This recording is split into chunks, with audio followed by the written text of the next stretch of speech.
Vande Bharat sleeper নিয়ে অপেক্ষার সময় এবার শেষ হতে চলল। আর মাত্র মাস তিনেকের অপেক্ষা। রেলমন্ত্রী অশ্বিনী বৈষ্ণব এমন কথাই জানিয়েছেন। রবিবার বেঙ্গালুরুতে বন্দে ভারত স্লিপার কোচের কাজ খতিয়ে দেখেন রেলমন্ত্রী। স্লিপার কোচের একটি নমুনাও এদিন প্রকাশ করেন তিনি।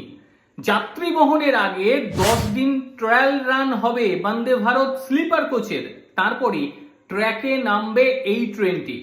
এই ট্রেনগুলির সর্বোচ্চ গতিবেগ থাকবে 160 কিলোমিটার, থাকছে 16টি কামরা।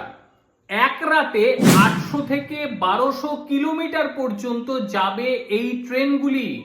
ট্রেনের মধ্যে অক্সিজেনের মাত্রা ও ভাইরাস থেকে সুরক্ষার জন্য বিশেষ ব্যবস্থা থাকছে এই বন্দে ভারত স্লিপার কোচে। ভাড়া মধ্যবিত্তের একেবারে নাগালের মধ্যেই থাকবে, এমনটাই জানিয়েছে রেলমন্ত্রী।